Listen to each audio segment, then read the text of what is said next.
うございます。ニュースをお伝えします。昨日降った雪の影響で一部の交通機関で運行に乱れが出ています。東海道新幹線は6時頃から品川駅から小田原駅の間の上下線、豊橋駅から新大阪駅の間の上下線で雪のため徐行運転を行っていて、最大25分程度の遅れが予想されます。また空の便では全日空の関西空港と羽田を結ぶ便で1便の欠航が出ています。日本航空は通常通り運航を行っています。8年ぶりに東京で開かれた G7 財務大臣中央銀行総裁会議が閉幕し、共同声明はこれまで力強いとしていた世界経済の減速を認めました。各国はこの事態に協力して対応することを確認しましたが、今世界の経済に一体何が起きているのでしょうか。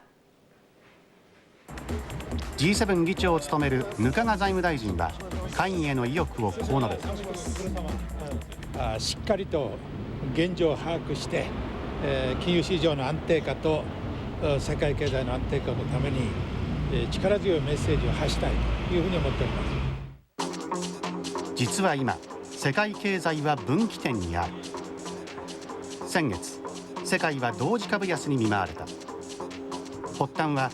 アメリカのサブプライムローン問題。損失がどこまで広がるのか見えない不安に金融市場は混乱した。どうなるか分かんないんで、その辺は不安ですよね。Well, obviously, people have lost serious money if you have been invested in the markets. 問題は金融機関が大きな損害を出した欧米だけでなく、影響が少ないアジアや新興国の株価も下がったことだ。アメリカの景気が減速すれば世界中がダメージを受ける。それが改めて確認された瞬間だった。アメリカが減速するというだけではなくてですね、かなり景気悪化するとかですね、景気が後退してしまうというところまでいくと、さすがに世界経済にも影響が及ぼされるということで、非常に懸念はされてきていると。そのアメリカ経済は深刻な状況だ。消費は落ち込み、雇用も悪化。There's no customers and the economy is really bad. If they don't need it, they don't buy it. It's unless they need it. アメリカの中央銀行にあたる FRB は5回にわたり合わせて 2.25% の利下げに踏み切り、金融市場の動揺に対応。This package recognizes that lowering taxes is a powerful and efficient way to help consumers and businesses. ブッシュ大統領は所得税減税など総額16兆円を超える景気対策を決め、対応に必死だ。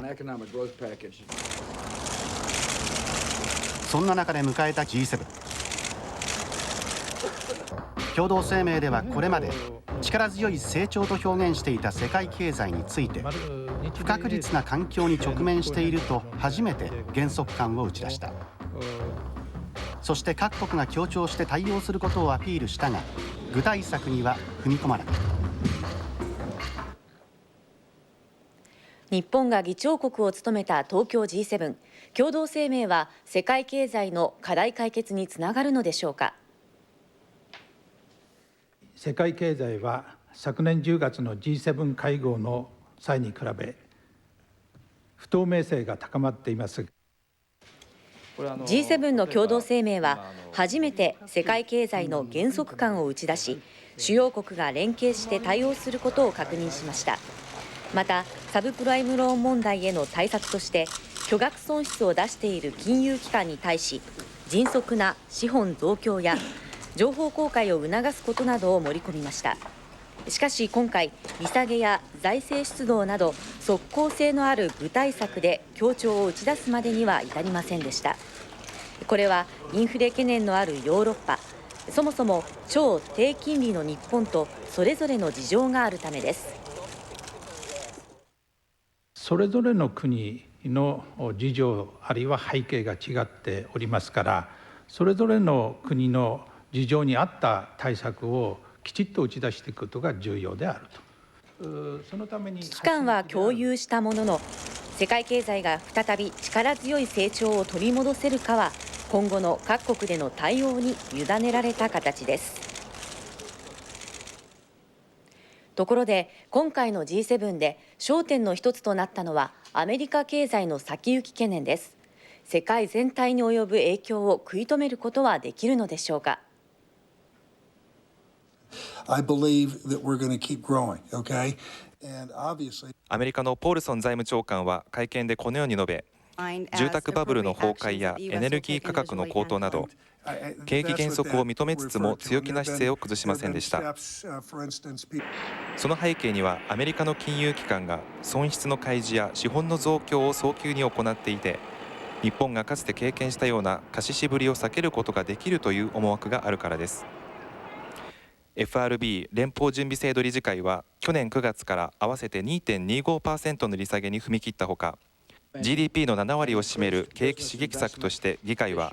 総額16兆円に上る緊急経済対策を可決しました。We're talking about an addition of roughly 0.7% to GDP, more or less. ポールソン財務長官は今回の G7 で改めてアメリカ経済の成長見通しを示しました。しかし G7 の参加国はアメリカの足元の実体経済で雇用と消費が悪化していることから、景気後退への危機感は完全に拭いされていません。アメリカがその手腕を駆使して自国の経済や世界経済の減速を食い止めることができるのか、これからが正念場と言えそうです。麻生前幹事長は昨日横浜市で講演し、基礎年金の財源を全額税で賄う方法に改めるべきとの考えを示しました。税方式っていうのは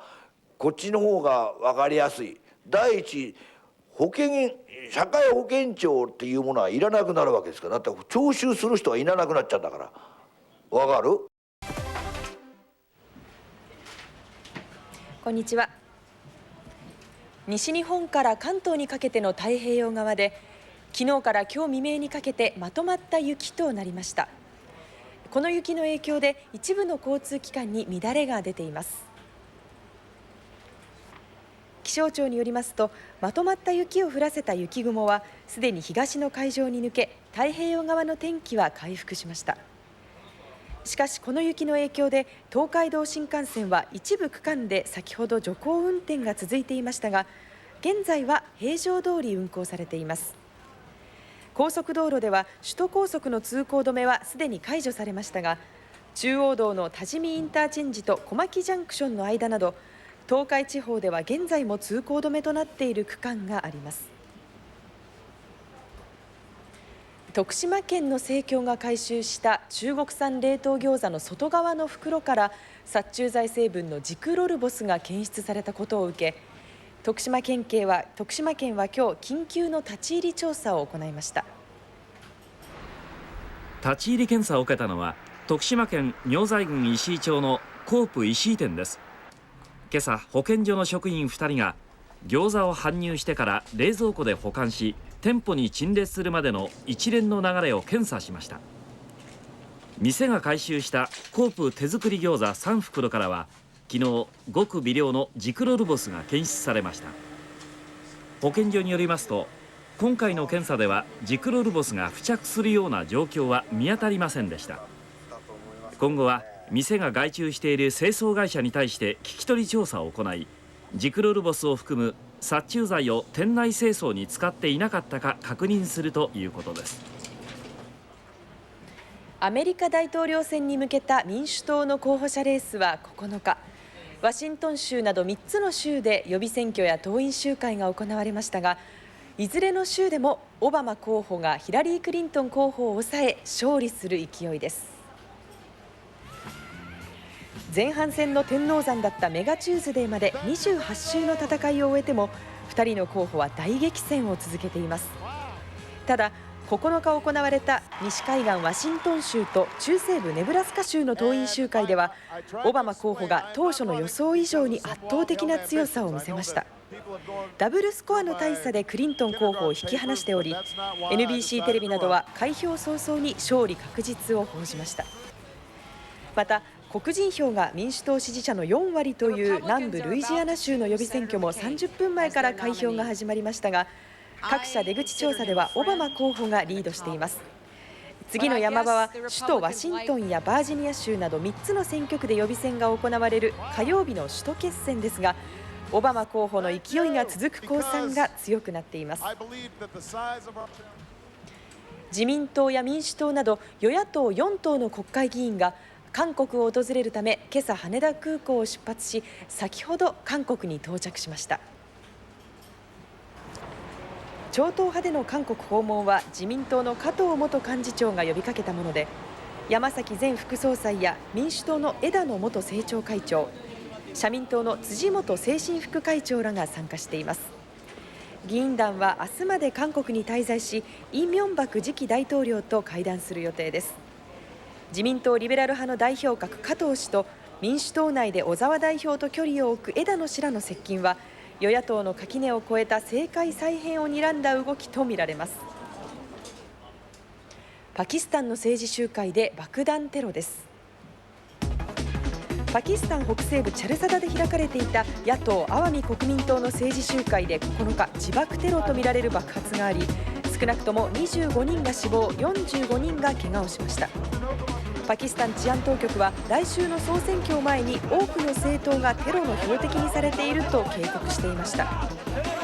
パキスタンでは去年、野党パキスタン人民党の政治集会でブット元首相が暗殺されています。ミャンマーの軍事政権は9日夜、新憲法案の賛否を問う国民投票を5月に実施し、2010年に総選挙を行うと発表しました。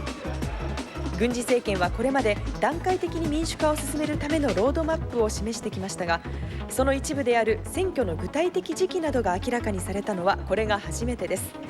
総選挙が実現すればおよそ20年ぶりです。昨夜午後10時過ぎ、東京足立区の都営住宅で火事があり、4階の一室およそ32平方メートルが燃えました。この火事で青野智子さんが全身にやけどを負い死亡しました。消防などで火事の原因などを調べています。